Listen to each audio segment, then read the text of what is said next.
Man, just the hustle plays, rebounds, win the free throw battle, win the rebound battle, and first to the floor. You gotta do that. Fast break points is going to be important to us. They like to play fast. We like to play fast. We can't turn the ball over. Live ball turnovers are going to hurt us tomorrow if we do that. You think, their length is, they got some pretty length, but is that, are you going to maybe tailor your rotations to that and, like maybe do some things differently? No, I think the guys. I mean, obviously we know that they're going to try to pick on Tyler. They're going to try to pick on Boogie, but mainly Tyler. They're going to try to get him out of the game because he's such a weapon offensively. Tyler's played against him before, and the team last year wasn't shabby at all. They were pretty damn good. So we're not going to tailor our game to avoid anybody going on the court. We have to see how it goes, and then we'll adjust from there. But from the beginning, we're going to play it like we usually play it. What are some similarities or differences between you and Kelvin Sampson in your eyes? I can't speak for Coach Sampson. I mean, he's been around for a number of years. Have a lot of respect for him. He's a guy that's just, man, he's high energy. He's high energy, and that's how his team plays. He demands a certain style. His culture is what it is. As soon as you see his team come on the court, you know what they have. He's recruited it long enough to know what kind of guys he needs in his system to flourish, and they just all out for 40 minutes. They're going 100%. Is one type of team harder to coach against than another? Like, if a team is really talented or a team is extremely high energy the way they are, like, is it harder to coach against them? Well, I mean, you know your team, and when you have a young team, they haven't faced this type of pressure all year. This will be the first time, even the Cincinnati game. This will be the first time where every bounce, every going into the paint, on defense, guarding guys, boxing out, that they'll be challenged every second out there on the court. Penny, you mentioned after ECU that down the stretch, a lot of guys start doing things, taking it into their own hands instead of playing those set plays. How do you discipline that? And you feel like you can change that in the last season? Yeah, we can change that mindset. Like I said before, I want the guys to have some freedom. We don't want them to be robots, but when it becomes winning time, they have to be more conscious of what's going on. And sometimes they're not because they think the game is over. The game is never over until the zeros are on the clock. And, we can do something about that, though. I can kind of tailor it towards what I really want and slow it up. Some of your teams you played on, always had somebody that had that killer instinct. Can you teach that to a player because it seems like your team let them off the hook instead of having that killer instinct when they have them down? I mean, you have to have leaders, not one leader, leaders that are willing to do it by example, on both ends and lead. Right now, they're still trying to figure it out. No excuse. Later in the season, I'm all for, and that's how we coach and that's how we teach. But when the guys are out there, they have to stay locked in on what the common goal is. Everybody stays together, and then maybe you can accomplish that. Coach, what's been the key to getting the turnover? Just slowing it up and running more sets instead of just letting them go helter-skelter. They still want to do some of that, and then we'll have to, calm them down. But basically just running more sets. We're scoring more points, actually running more sets because we're getting more shot attempts. The NCAA is considering making players sit out a year, getting rid of that rule after transferring. What's your thoughts on that? It's going to be very interesting. The portal is already large. When you do that, might be more kids leaving. Because it doesn't mean that the school, they chose the wrong school. It could just be, hey, man, I think I can get more of an opportunity over there. And, it's gonna make it very interesting. Some coaches see it as a danger. It could be. I mean, it could be because kids might just say, hey, man, I'm not playing as many minutes. I'm playing 19. I want to play 25. And they go to another school. It could be. But it could work to everybody's, your advantage too. It's twofold for sure. I mean, you only look at it as, it's going to be more transfers than there are now for sure.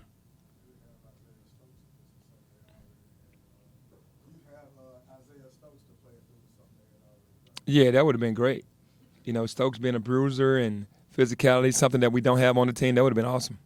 How's the team, how's their mood seeing the last couple of days? Actually pretty good. Going on that 3-game skid and having to deal with the pressure, from the outside of national championship hopes, winning the conference. I think they've really handled this really well because we understand how hard we're fighting. We've been close a lot this year. We just have to, finish off games. But the mental, is really good. They're really ready to play tomorrow. Do they seem like, I mean, playoff game from here on out? Is that kind of what they're taking this one? Yeah, I mean, I think that when you hear them talk, they understand the magnitude of what's going on. With so many games left, and they do the math on what we need to do to get in, then they obviously know that every game is a big game from this point on. Since the three-game losing streak, is any? I know Precious said it after the last game about not using youth as an excuse. Is any one of the players stepped up to be like that voice in the locker room? Well, Precious has for sure, and everybody else is pretty much following because they agree. Like I said, our freshmen are really sophomores at this time of year, especially all the games that we've been through, and as many close games that we've had where we've had the lead and we've lost it. That has definitely grown this group up. So there are no more excuses about the youth. It's just having to get it done. Hey, Penny, you've had guys that stepped up in different times, like Precious, Lester, Boogie.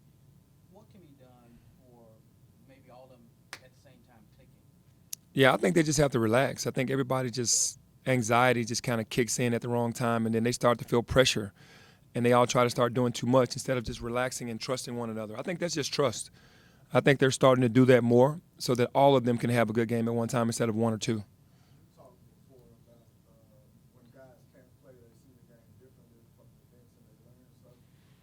Has DJ been able to point out things to anybody that he's seen that he wasn't aware of while he was actually in the game?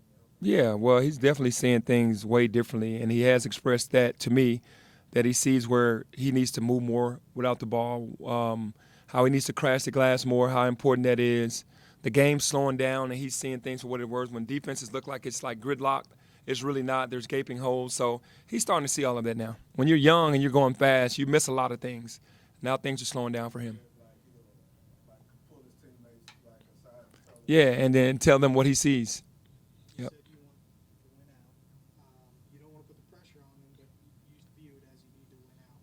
What is the biggest obstacle that stands in the way of that? Just finishing games.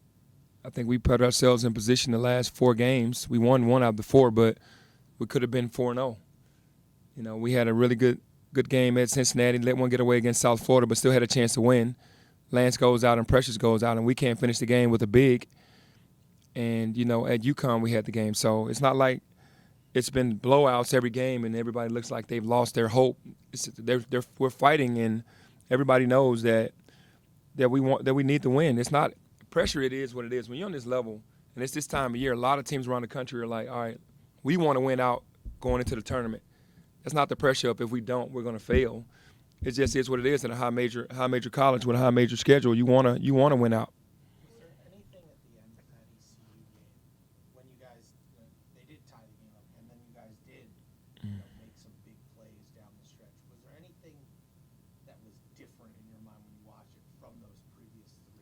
Was it just simply the shots went in, or was it getting better shots, being more aware? I think it was more being aware of the moment and getting more higher percentage shots at the basket instead of guys trying to go one-on-one. We made plays for one another. I think that's what happened. Not one guy just said, I'm going to take it on. Everybody kind of just did it together. Facing a team like Houston with the length and the high energy stuff, does that make, for instance, Damian Ball's role more important? Lester Quinones, two longer guard types. Does that make their role any bigger? Or? I think it makes all of the guards, and I do understand because they are our bigger guards, that they're going to have to show up and play tomorrow, rebounding, guarding, doing everything that they need to do. But all of our guards need to come to just, take care of business. But, yeah, Lester and Damian are 2 guys that we need to play well every night, just like Alex and Tyler. And Boogie, those guys need to play well. We need the group of guards to come out and play hard tomorrow. We can't. When we play against these teams and they have these sold-out arenas, these guys step up to the plate. We look at these guards. They really do. Our guards, we have to – there's pressure or whatever you want to call it. Our guards know that they have to step up. They might be without Quentin Grimes. Does that change anything? It changes them. They're going to still play hard, but it changes them because he's another body that's capable. Just like when we lose DJ, it changed a lot. He hasn't been playing great, but he's still an able body that could go for 20 on any given night, and he's long. He's a playmaker, and it shortens their bench some. Hey, Penny, He is just to be. I know he's a redshirt freshman, but this first year being in the league, it did help him last year practicing against that group that he had to play against because I'm sure they pressured him a lot. But he's really impressive how he scores the basketball so easily and in bunches. He is very impressive. Time for one more. For the most part, you stayed out of foul trouble, so you had to move their feet. How imperative is it to stay out of foul trouble against Houston? Oh, it's big. You can't lose your guys, your main guys early, and you just don't want that. You want to keep your main guys out there playing smart, playing hard, and fighting. If we have to go to the bench, then the bench has to step up, but you do not want to lose your main guys. Thank you. Thank you.